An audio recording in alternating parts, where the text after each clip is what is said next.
Assalamualaikum warahmatullahi wabarakatuh. Perkenalkan, nama saya Iqbal Pertama, nomor induk mahasiswa 051004021. Saya adalah mahasiswa Universitas Terbuka UPBJ Kota Pangkal Pinang yang saat ini mengambil mata kuliah praktik peradilan pidana. Pada kesempatan ini saya akan menjelaskan secara singkat tentang proses peradilan pidana di Indonesia dan alur prosesnya dari awal hingga akhir sebagai kuasa hukum atau pengacara dari tersangka ataupun terdakwa dengan fokus pada tanggung jawab pengacara sesuai dengan Undang-Undang Nomor 18 Tahun 2003 tentang advokat dan Kitab Undang-Undang Hukum Acara Pidana ataupun KUHP. Hal ini bertujuan melindungi hak-hak klien, memastikan proses hukum berjalan dengan adil, dan mencapai hasil yang terbaik. Sebelum mendampingi klien ataupun tersangka sebagai pengacara atau kuasa hukum, kita harus menerima surat kuasa dari tersangka atau keluarganya yang memberikan wewenang untuk mewakili mereka di pengadilan. Surat kuasa harus memuat identitas klien, ruang lingkup, wewenang, dan tanda tangan. Kita sebagai pengacara memverifikasi keabsahan surat untuk menghindari konflik kepentingan.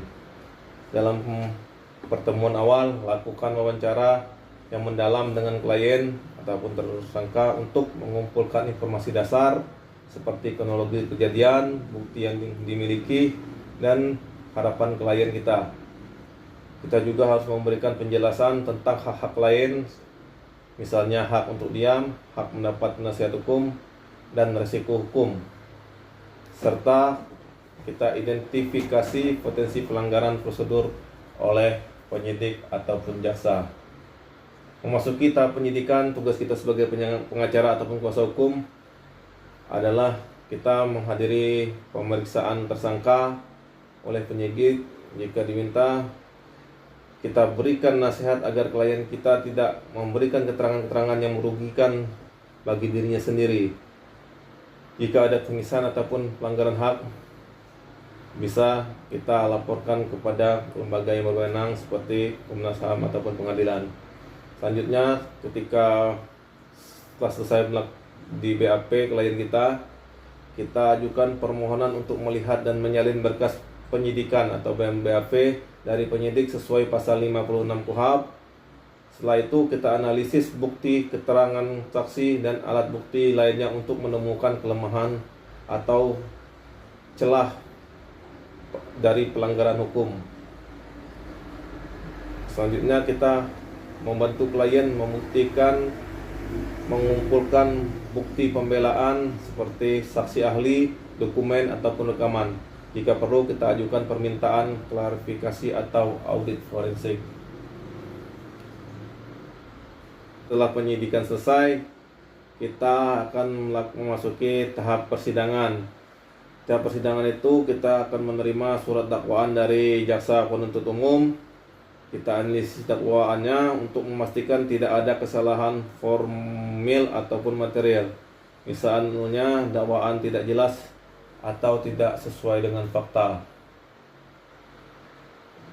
Kemudian kita akan mengatur strategi persiapan pembelaan. Kita susun strategi pembelaannya, termasuk mengajukan eksepsi nota keberatan jika dakwaan cacat hukum. Kemudian kita siapkan pledoi nota pembelaan yang berisi argumentasi hukum, fakta, dan bukti yang membantah dakwaan. Kita koordinasi dengan klien ataupun terdakwa. Kita jaga komunikasi yang rutin untuk memperbaiki perkembangan dan memastikan klien kita memahami proses. Jika klien kita dalam tahanan, kita akan mengunjungi serta secara berkala dan pastikan kondisi tahanan dalam keadaan sehat dan sesuai aturan.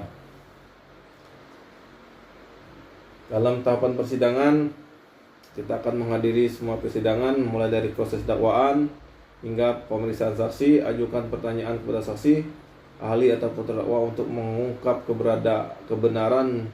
Jika ada bukti baru, ajukan permohonan untuk memasukkannya ke persidangan.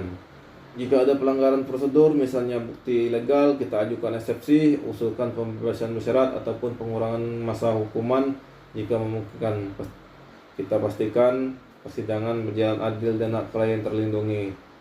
Pada akhir persidangan, kita sampaikan pledoi secara lisan ataupun tertulis, menekankan argumen pembelaan dan memohon putusan yang adil seperti pembebasan atau hukuman yang ringan. Setelah persidangan, kita tunggu pembacaan putusan hakim. Jika klien dinyatakan bersalah, kita analisis putusan ataupun dasar hukumnya. Jika ada kesalahan, siapkan langkah-langkah banding ataupun kasasi.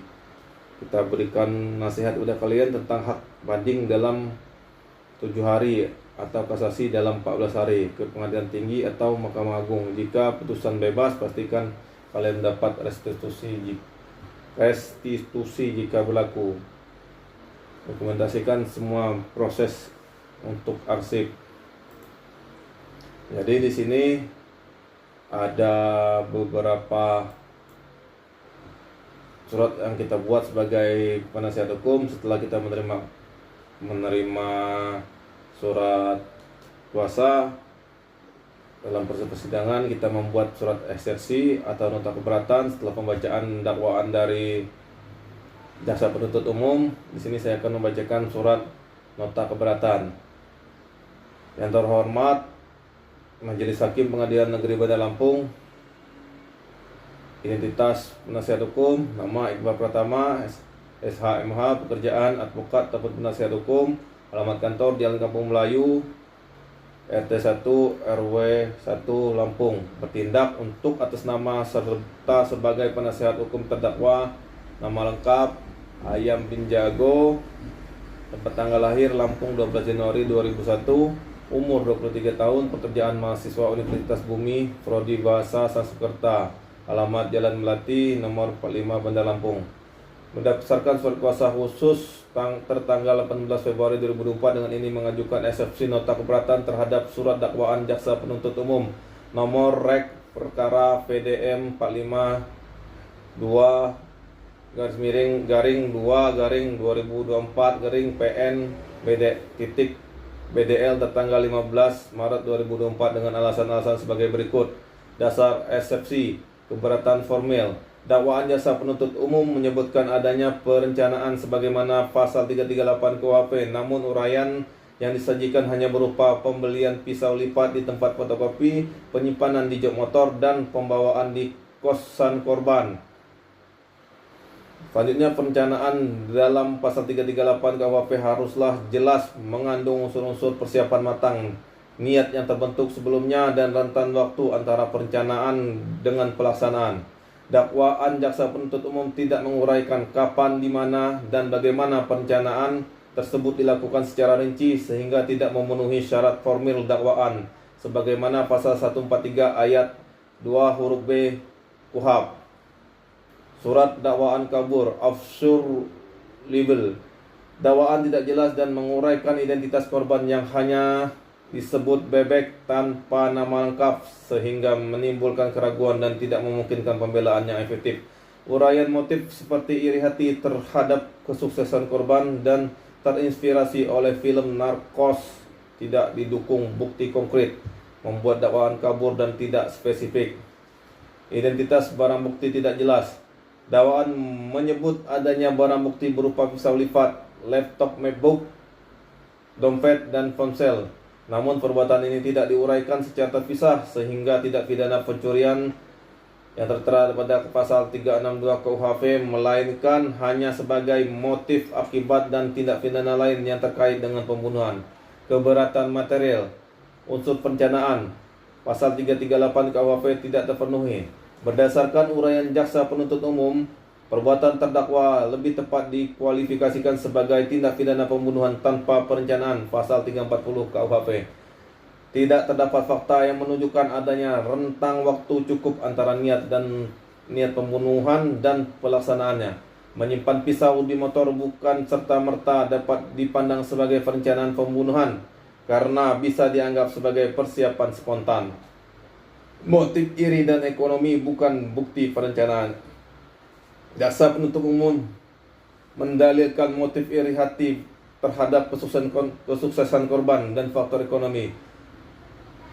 sebagai dasar perencanaan. Motif hanya menjelaskan latar belakang psikologis, sedangkan yang diperlukan dalam pasal 338 adalah bukti perencanaan yang konkret seperti rencana terstruktur dan persiapan yang mendahului pelaksanaan permohonan. Berdasarkan uraian di atas, kami selaku penasihat hukum terdakwa memohon kepada Majelis Hakim Pengadilan Negeri Bandar Lampung yang memeriksa dan mengadili perkara ini untuk 1. Menerima dan mengabulkan eksepsi terdakwa penasihat hukum terdakwa untuk seluruhnya, menyatakan surat dakwaan jaksa penuntut umum nomor rek perkara PDM 45 garing 2/2024 PN BDL batal demi hukum dan setidaknya tidak dapat diterima. 3. Memerintahkan jaksa penuntut umum untuk memperbaiki atau menyusun kembali surat dakwaan yang jelas, cermat dan lengkap. 4. Membebankan biaya perkara ini kepada negara. Dengan eksepsi ini diajukan atas perhatian dan kebijaksanaan Majelis Hakim yang mulia. Kami ucapkan terima kasih. Bandar Lampung 20 Maret 2024. Penasihat hukum terdakwa Iqbal Pertama SH MH.